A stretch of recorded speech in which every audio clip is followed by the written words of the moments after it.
I thought I had everything I needed to be happy until I met her. For most of my life, I thought happiness was something you earned. You work hard, make money, buy nice things, and voila, you're happy. And for a while, I lived that way. I climbed the corporate ladder, drove a shiny car, and even moved into a house with more rooms than I knew what to do with. People around me always said, "You're doing great. You've made it." But late at night, when I sat alone in my huge living room, it felt empty. Then one day, I met her. Not in a romantic way, this isn't one of those stories. Her name was Maggie, and she was my neighbor's 10-year-old daughter. I barely noticed her at first, but one day, I saw her outside playing with a kite. It wasn't a fancy, store-bought kite. It was made of old newspapers and sticks tied together with tape. But Maggie ran around like it was the most magical thing in the world.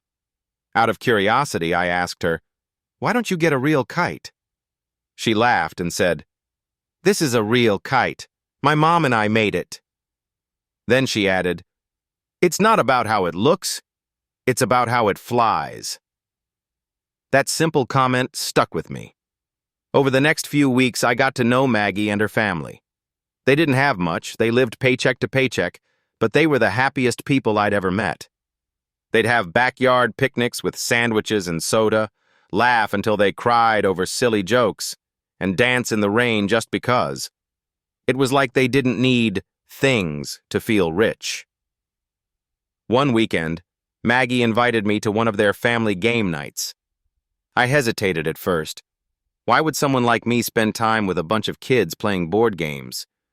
But something inside me said, "Just go."